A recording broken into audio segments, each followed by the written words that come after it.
कभी जीवन में ऐसा समय आता है जब हमें लगता है मेरे अंदर अब शक्ति नहीं बची।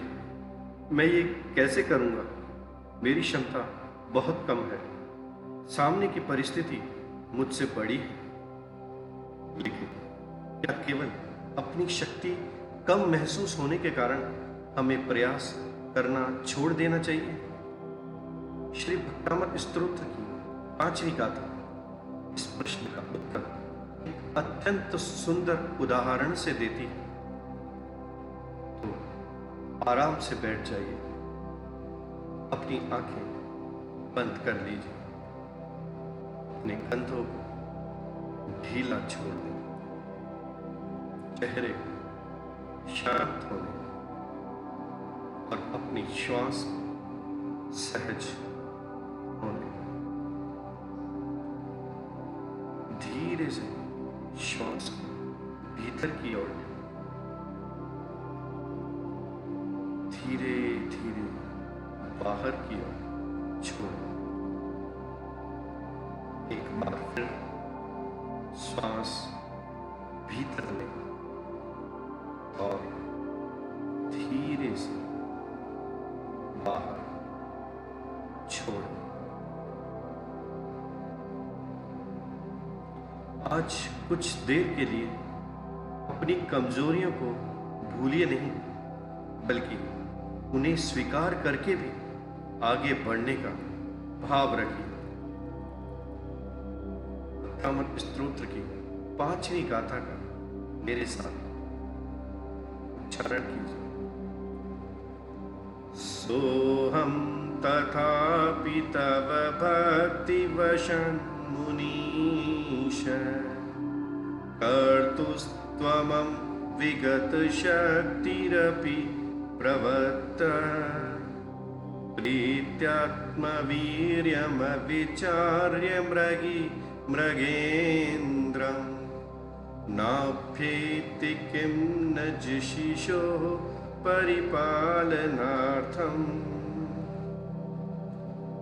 हे मुनीश, मैं यह जानता हूं कि मेरे भीतर आपकी महान स्तुति करने की पर्याप्त शक्ति नहीं है।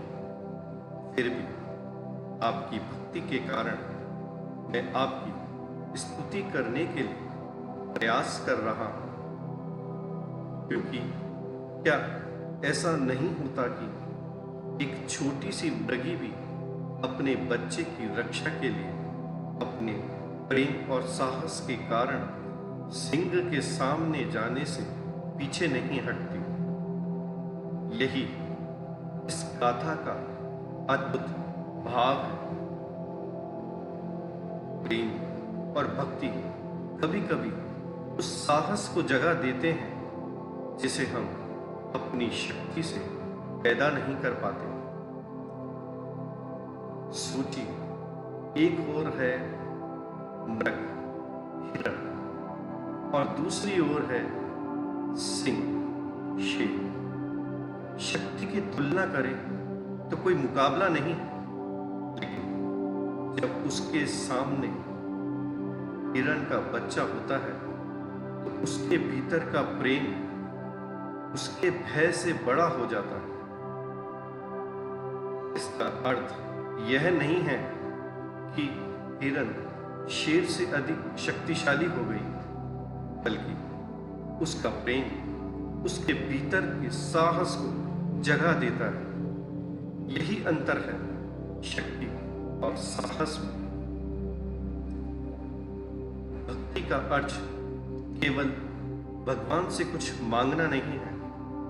भक्ति का अर्थ है जब हम किसी महान आदर्श के सामने अपने मन को समर्पित करते हैं तो हमारे भीतर विनम्रता आती है, आशा आती है, धैर्य आता है और प्रयास करने की शक्ति जाग सकती है। इसलिए भक्ति हमेशा यह नहीं कहती कि तुम बहुत शक्तिशाली हो। कभी कभी भक्ति कहती है तुम्हारी शक्ति सीमित हो सकती है, फिर भी तुम पहला कदम उठा सकते हैं।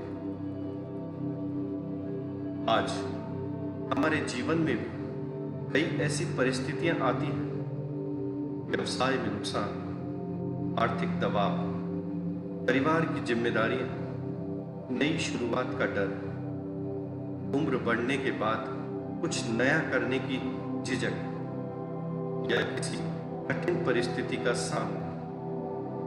अब मन कहता है मेरे पास पर्याप्त शक्ति नहीं है, लेकिन आपको हमेशा पूरी यात्रा की शक्ति एक साथ नहीं चाहिए।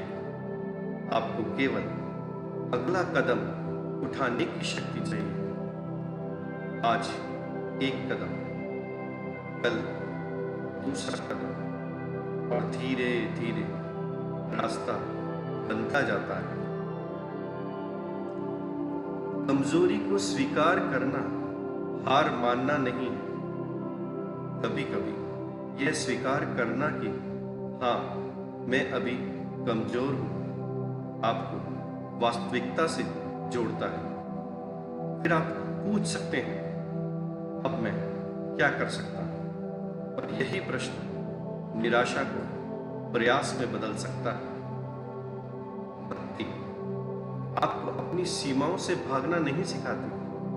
भक्ति आपको सीमाओं के बावजूद आगे बढ़ना सिखाती है। आप आंखें बंद करें, अपनी श्वास को सहज रहने दें। भगवान आदिनाथ के शांत और वीतराग स्वरूप का मन में स्मरण कीजिए और अपने भीतर एक भाव रखिए, मेरी शक्ति सीमित हो सकती है, लेकिन मेरा प्रयास जीवित है। अब अपने मन को भगवान के स्मरण में स्थिर करते हुए इस रिद्धि मंत्र का शांत भाव से 3 बार जाप करें। ओम ह्रीं अर्हं नमो अनंतो हि जीर्णानां ज्रों ज्रों नमः। ओम ह्रीं अर्हं नमो अणहन्तो हि जीर्णानां ज्रों ज्रों नमः। ओम ह्रीं अर्हं नमो अणहन्तो हि जीर्णानां ज्रों ज्रों नमः।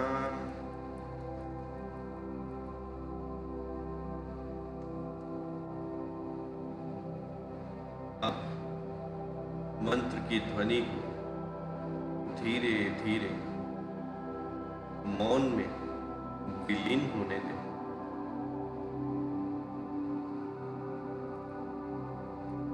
अब मन में कल्पना कीजिए,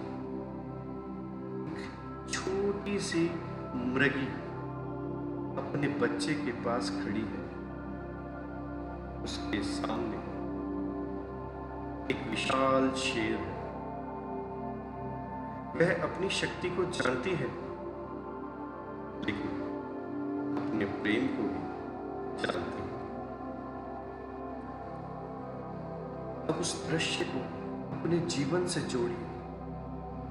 आपके सामने जो भी कठिनाई है उसे मन में देखिए और स्वयं से कहिए, मैं डर सकता हूं, मैं थक सकता हूं, मेरी शक्ति सीमित हो सकती है, लेकिन मैं प्रयास करना नहीं छोड़ूंगा।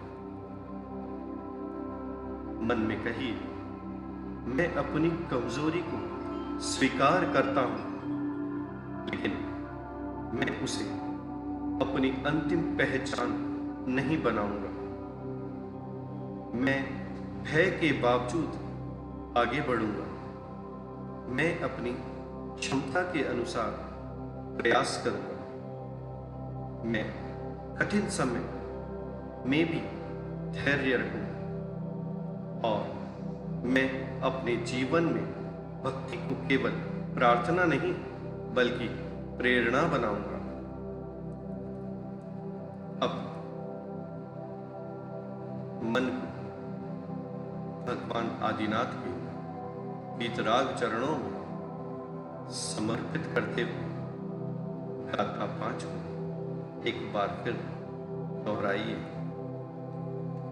सोहम तथापि तव भक्तिवशान् मुनीश कर्तुस्त्वमं विगतशक्तिरपि प्रवत्ता प्रीत्यात्मवीर्यमविचार्य मृगेन्द्रं नाभेति किं निजशिशोः परिपालनार्थम्।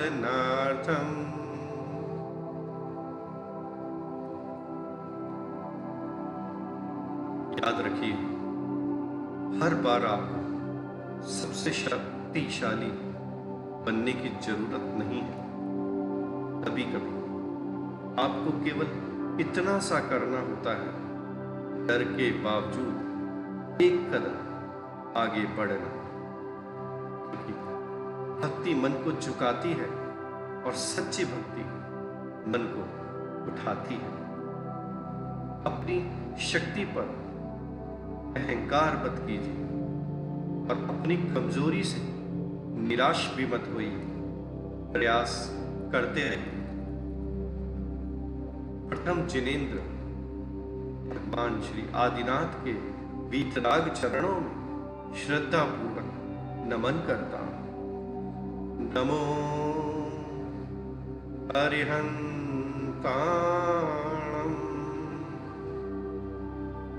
जय जिनेंद्र।